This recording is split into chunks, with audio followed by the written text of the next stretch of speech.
was just a nightmare. Alice. There you go, Alan. Hartman. I fell. I had to give you a sedative. Don't fight it. You went through another rough period. What? Right now, it's very important that you stay calm. We don't want you to have another episode. You're a patient at my clinic. Have been for a while now. The shock of your wife's death triggered a mental illness. No, you're lying. You're suffering from various symptoms of undifferentiated schizophrenia. Bastard. It's okay, Alan. Just let go.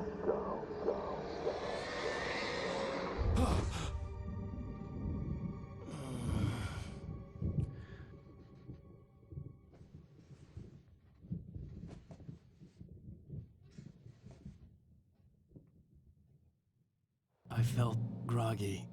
Whatever Hartman had bumped in me was making me numb.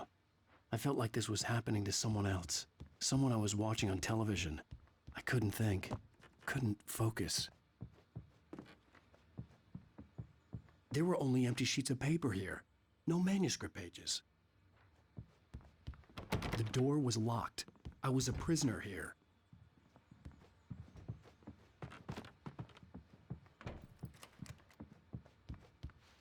Good evening, Alan. Are we feeling better now? Feeling calm? Yeah. I see you brought your pet gorilla with you.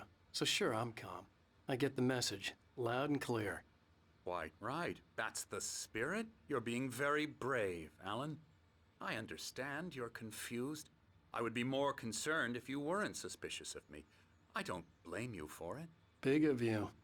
Now, why don't you come with me? We'll reacquaint you with my clinic and go over everything you might have forgotten. Little walk and some fresh air? Yes, it will do you good. This corridor is for patients. Most of them aren't here right now. Jack took them out for a fishing trip, except for the ones who are particularly vulnerable, of course.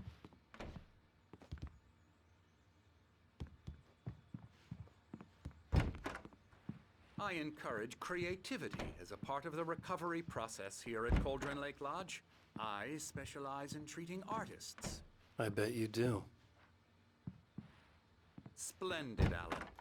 I honestly believe we can get this thing under control if we work together. This way, Alan.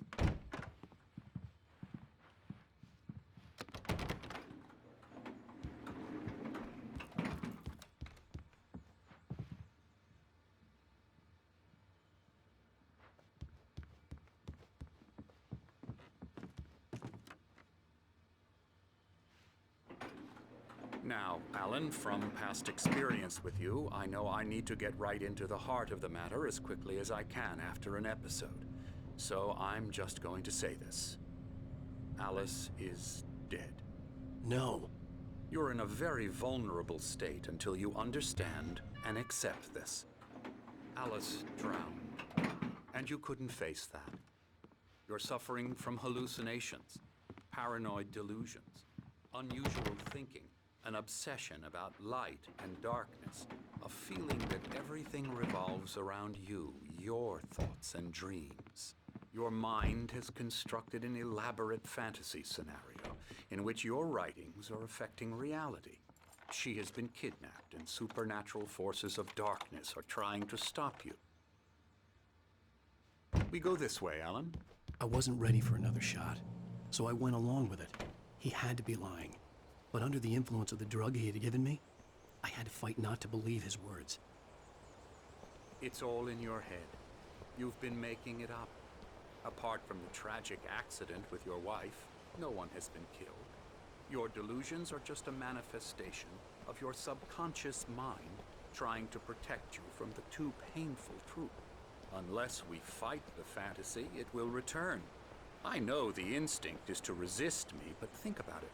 Doesn't this make far more sense than the insane supernatural conspiracy you have concocted in your mind? You're a skeptic by nature, Alan. We both know this. Everything can be explained logically.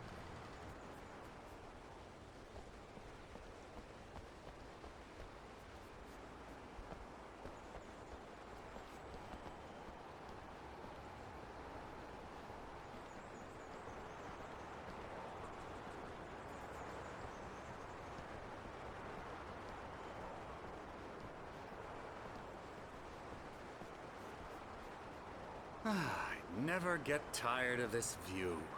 Very inspiring, isn't it? Cauldron Lake spread below us. I could see Mirror Peak on the other side of the lake. I thought I could make out the spot where Diver's Isle had been when I arrived with Alice. Now there was nothing but waves.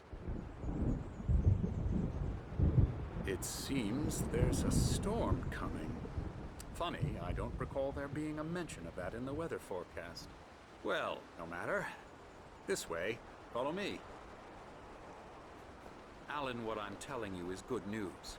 Right now we're in control. Every time you have a relapse, it gets more and more difficult to resurface from the dark depths of your imagination. Not surprising, considering your profession. Imagination is what you work with. After all your nightmares, this should come as an immense relief to you. If it doesn't, why is that? Because I'm lying? Or because you don't want to admit that you're not well?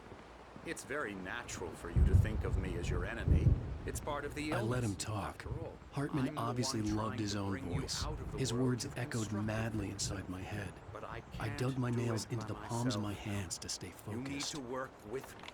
Once you accept that, we can begin the journey towards your recovery. Come along. Let's go inside.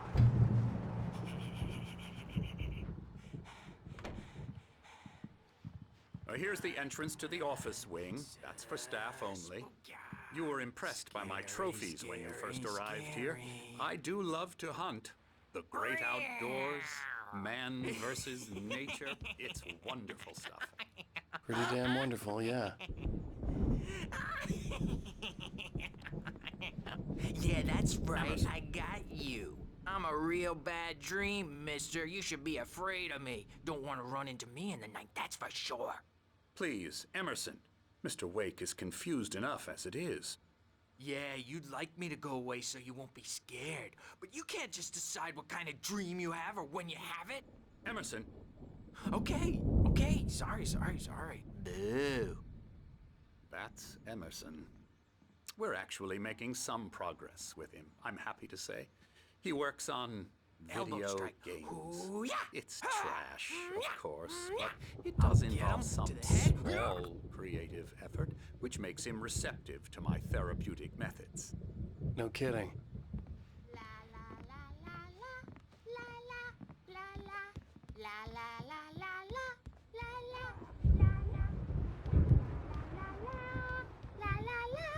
Now, you might have noticed the typewriter in your room. You've been writing as a part of the therapy. As soon as you feel up to it, you should continue.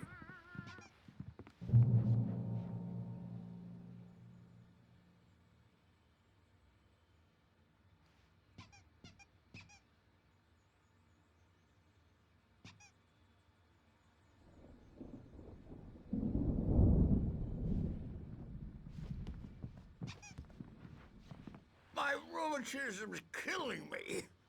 There's a storm coming. Oh, what a storm. I hope it wipes this place off the face of the earth. And these two are the Anderson brothers, Odin and Tor. They had how should I put this? A heavy metal band in the 70s and 80s called Old Gods of Asgard. They even adopted new first names to complete the image of Viking gods. After the band broke up, they lived on a farm nearby. They are, well, in advanced stages of dementia. They're well cared for, TLC and all that. There's nothing more that can be done. I'm afraid that the rock and roll lifestyle has left its mark. Oh, that won't do. I'm so sorry to cut this short for now, Alan. The power has been acting up. I'd better go check on it. We'll continue this soon. Meanwhile, when you feel up to it, return to your room and try to write. It really is for the best. Don't you think? I'd like to bash his head in with a hammer. Oh, he'd love to fish out our secrets, but he has no clue. He's not crazy enough. Not crazy like us, Sonny. Yeah! Being crazy's a requirement, Sonny. Who else could understand the world when it's like this? It takes crazy to know crazy. That's the sanest thing I've heard in a while. Zane! You're all right, Tom. Hey, we like him, don't we, bro? He's got to go to the farm. The Anderson Farm. Valhalla! We wrote it all down, lest we forget. A crash course. All you need to know to get your head right. You need to find the message. Here, Sonny, here's something for you. Gave me a rash, but I kept it safe from these bastards. My head. Zane could feel the poems, taking form, shaping things. As he experimented, he imagined he could almost feel the power surging through the keys of the typewriter. It exhilarated him. But there was fear, too. If not for his young assistant Emil, he would have given it up. But Emil convinced him otherwise. He, too, had a way with words. It was clearing up. Or according to Hartman, I was sinking back into the fantasy. I was convinced he was lying to me about everything. Crazy or not, the Andersons made more sense. Tom, got any booze on you? Tom just lost is all. Baba Yaga got to him too, the damn